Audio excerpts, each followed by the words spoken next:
I knew very little about his past. I often wondered about his life, about what it was that drove him to her. Did he just wake one day and decide to flee?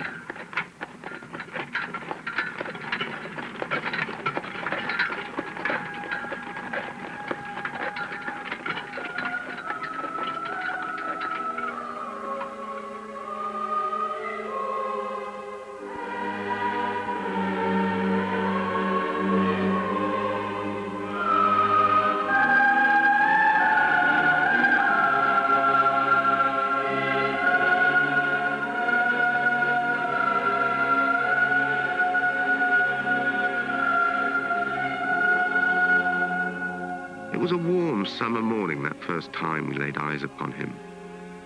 I remember feeling a cool breeze on the balcony as I looked out over the courtyard of our sanatorium.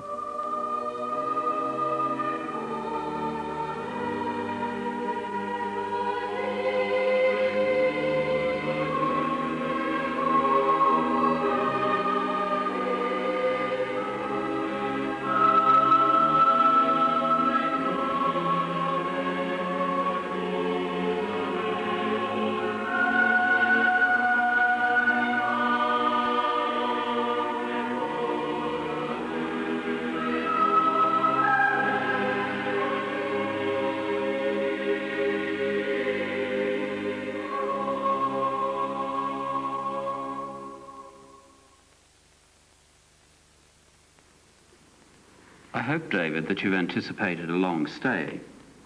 Your recovery could be a slow one. Meaning that I'll be fully mobile again? That is why we're here, to find out. And what am I doing here? That, I'm afraid, I cannot answer. It is up to you. You see, your symptoms are almost entirely psychosomatic. Technically speaking, there's nothing wrong with you. Tell me, Doctor. Do any outsiders come here? Oh, a few people visit. Why do you ask? No contact from the outside world? I'd have thought that is what you'd have wanted. Your mother tells me, David, it's on your recommendation that you come here. I saw a girl when I arrived earlier this morning. Tell me, do you know of her? That would be Natasha. Nothing to tell of, really.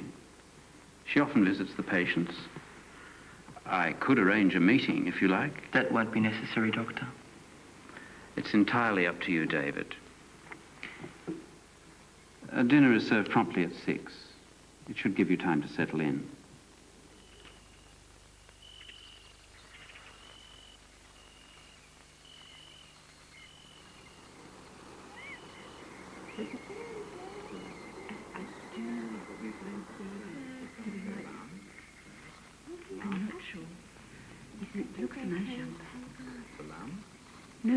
That first evening, he dined with us. What misplaced characters we must have seemed.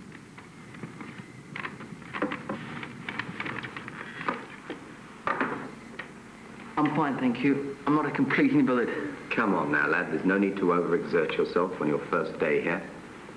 Quite. David, allow me to introduce Mr. Ryan Connell. Mr. Connell, David LeConte. I'm sure you'll enjoy your stay here, David. There's so much nature around. It would be unnatural not to. Quite true, Mr. Connell. I'm sure you'll find our bush setting very tranquil, David. David, I have the greatest pleasure in introducing our most esteemed patient, Miss Lovett, and her sister, Mrs. Roberts. She's almost an institution here. Our bespectacled friend here to your far right is Mr. Henry McCarthy. What the good doctor is actually implying, Mr. LeComte, is that here sits a blind man. But Mr. McCarthy, in the next world, the blind shall see. David, as you may well have gathered, we have a priest in our midst. If I might be allowed to introduce Father Powell, our resident chaplain. I hope you don't take this the wrong way, Father, but I have seen enough religion in men to know the hatred it inspires. Now that deserves a drink, lad. Are we to believe you're an atheist, boy? Let us say an agnostic. An agnostic? What is an agnostic? An agnostic. And correct me if I'm wrong, but is somebody who believes in God, but also believes that nothing is known of him or likely to be known of him. More to the point, an agnostic truly believes deep in his heart that there is a God, but as of yet he has not found him. Indeed, ultimately, he has not found himself. But there's one road that dies not in Piccadilly. It's the road that I keep in my heart. Heart-rending ballad. Tell me, Mr. McCarthy, where did you hear such a mesmerizing tune?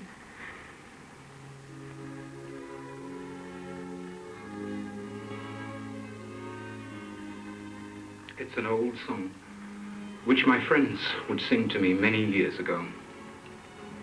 I grew up in a chateau where my parents would let out rooms, but I spent most of my youth in boarding schools, returning to the chateau only once every year, my summer vacation. And my friends would herald my return by singing this song underneath my window. I would run out to the garden and play the games that boys always play. I remember one such year when the boys had finished their song. I broke down and wept, saying to myself, is this another year already that has passed between us? And my friends gathered around me, asking why I should be shedding tears. They thought that I might be having another fit, as I was prone to do then. I shook my head furiously, talking through my tears. Do you remember all those years ago, I asked them, when I nearly died? I would have been placed in a coffin if you hadn't saved me. I knew then that eventually our unquenchable bond would die. Consumed by time, never to be rekindled. And why would that be, Mr. McCarthy? Betrayal.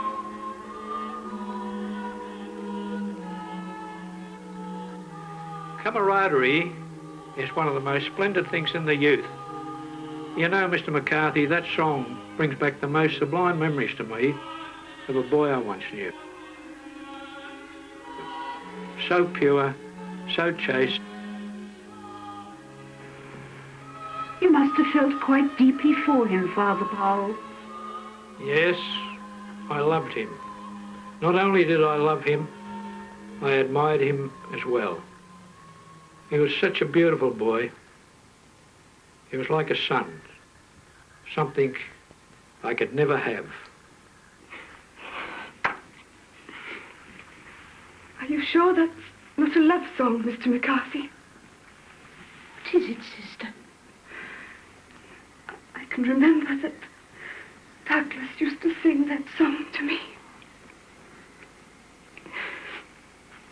Tell me, what's it called, Mr. McCarthy? I honestly cannot recall, Miss Lovett. It's the last time we spent together. It was a warm night, and we stood for hours under the willow tree. He asked for my hand in marriage, knowing full well it was impossible. His family responsibilities and other obligations. Besides, there was his background. He knew what my answer would be before he even asked. And when I told him it wasn't possible, he didn't say a word. He just sang. He sang that very same song. Afterwards, he went into battle and perished.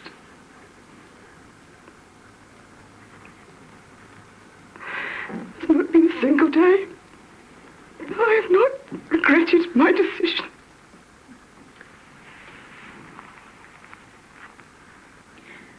But you still have your memories.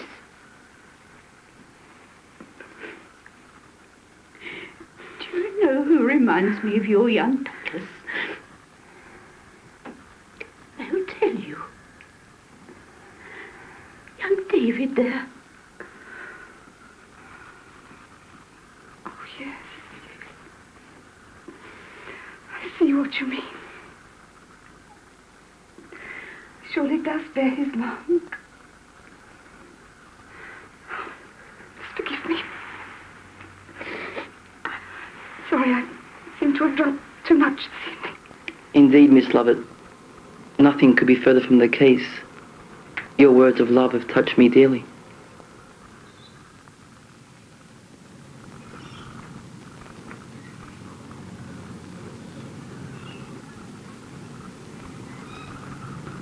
David! Come back! David, please!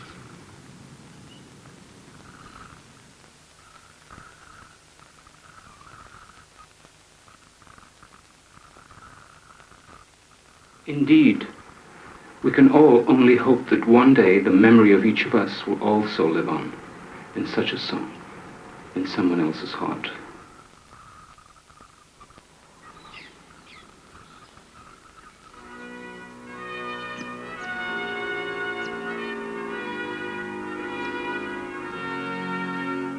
Late in the afternoons, before the evening meals were prepared and twilight had set, we would have long discussions. Our minds would often turn to exotic places. When we ran dry of stories to tell, we would focus on reflections of our own world. Tell me, Mr. Connell, is Father Power really the chaplain here? Let's say he is the chaplain, David. He's also a patient, isn't he? Yes, of course. Mr. Connell, do you know anything about that girl that often visits the patients here? Yes. She would often visit McCarthy. You know, I really believe they felt quite deeply for each other. And then one day they had an argument, and the whole affair was over. He was afraid to feel real emotion again. She still tries to see him now and again, but more often than not he turns a blind eye to her. The thought of a new life threatens him. You pity him, don't you? No, no. We've all forgotten how to live here in our seclusion. If you detest it so much, then why are you still here? I suppose I've just given up, David.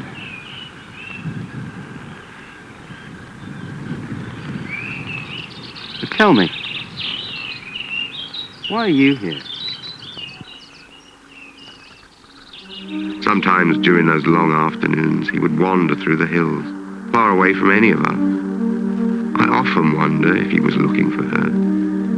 Their meetings seemed inevitable anyway.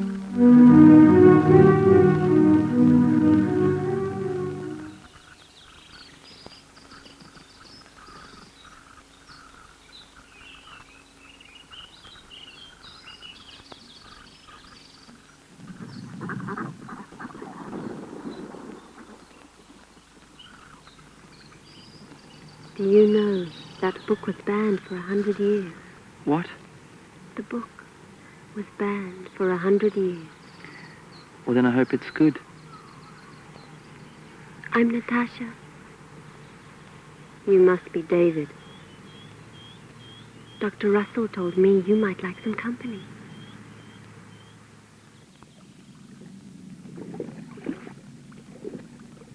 It seemed like fate that they should be drawn together. Gosh, it's beautiful. I've never done this before, you know. I've never been one for the water. Our summer residence was along a lake. I would go out in a rowboat with my father. I don't suppose you rode him, though. I don't know about that. My father liked to think of me as a boy. I'm the youngest of 3 girls. I suppose I felt sorry for him, so I was somewhat of a tomboy. I'd never know now. No. I can bowl quite a googly in cricket. That makes you a better man than me. Can I ask you something personal? Maybe. Have you always been as you are?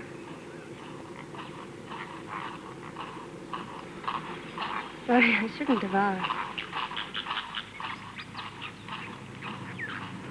That's all right. The answer is no.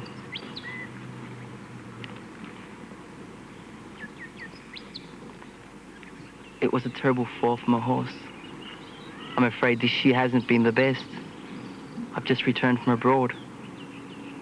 Expelled from university.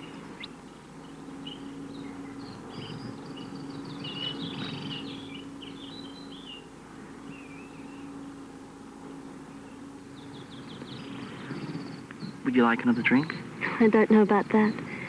Did you drink this much at university? Another reason for my expulsion. Do you like flowers? Yes, I love them. I picked them whilst I was fetching water for our tea. It's very sweet. And they are scantily, but I'm pleased for them all the same. Thank you.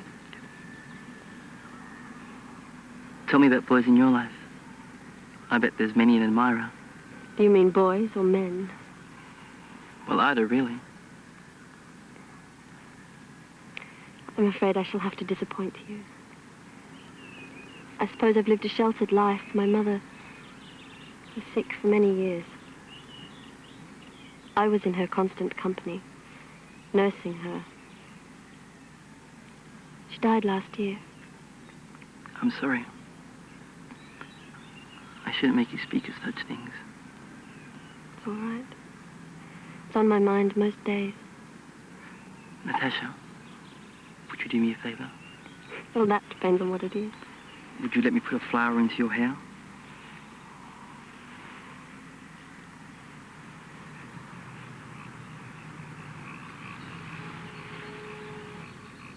Natasha, would you kiss me?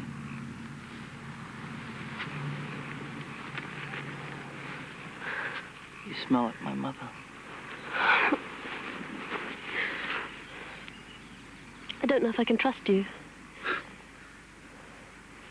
A fine blow to my conceit, that's all.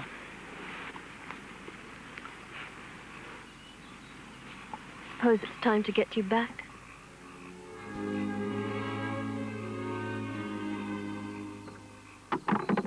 Here, David, let me help you. It's all right, Natasha. I can manage without your help.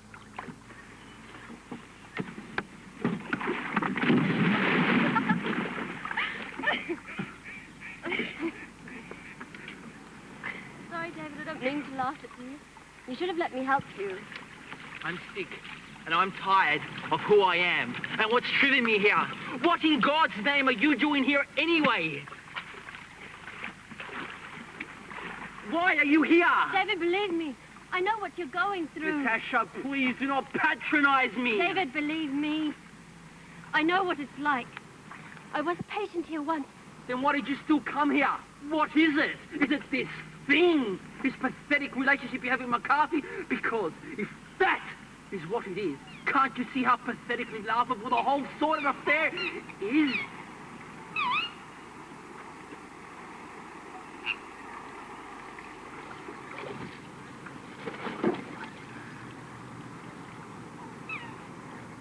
Is that what he told you? That I'm pathetic? I started visiting him when my mother was dying. He gave me so much strength towards the very end of her life. One time, I snuck out of the house to visit him.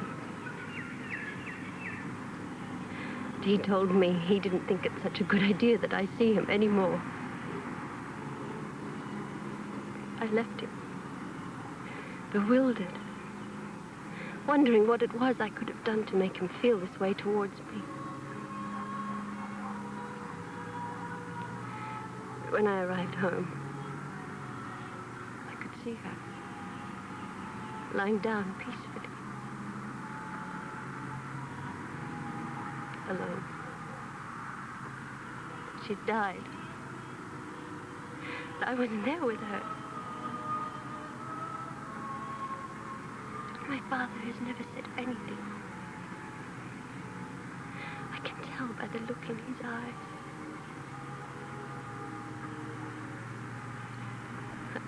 He blames me for not being there with her.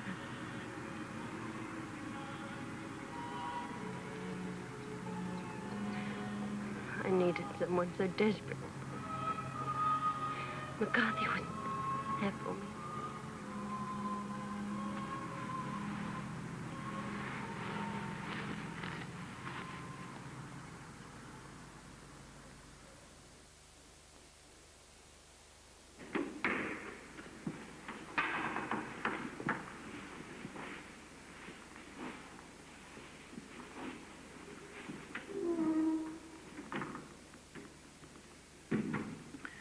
David, I've noticed from your medical reports that there's an extreme pathos in you since your father's death. I've only come here to tell you I'm leaving. David, whatever it is you're looking for, you won't find it there.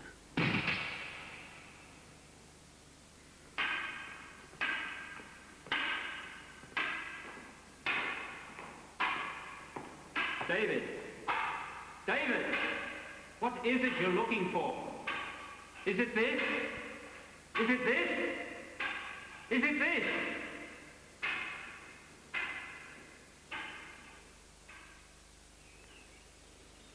They were to meet in the early hours of the morning at the gates of the sanatorium. Natasha was never to fulfill her part of the bargain. I had heard through the curious whispers of the sisters that Natasha had once again tried to visit Mr. McCarthy.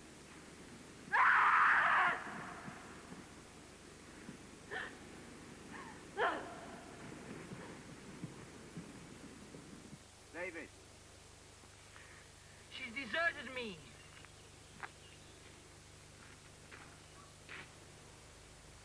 It was McCarthy.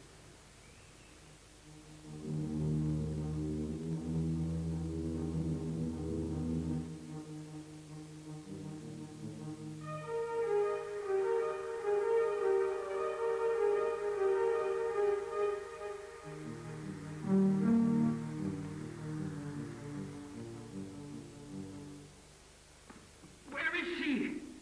She's finished. Mr. McCarthy, where is she? She's with her mother.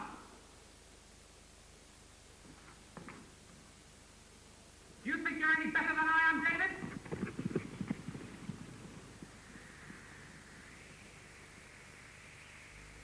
Natasha! Natasha! Natasha!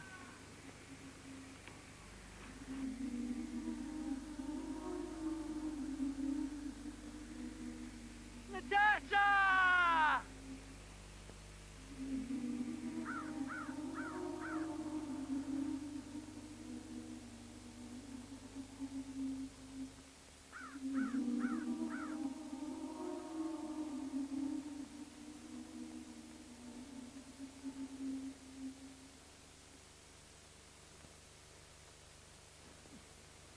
Natasha!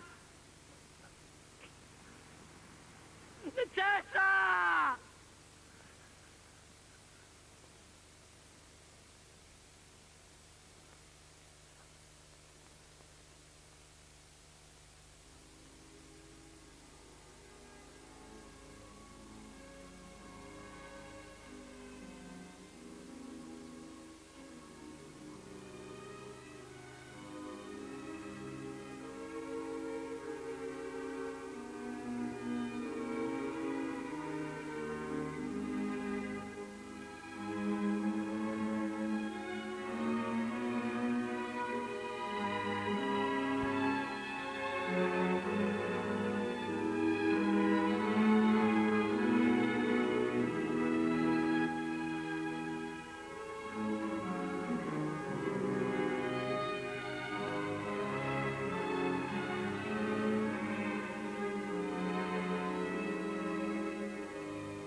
I have never heard from him, nor seen him since.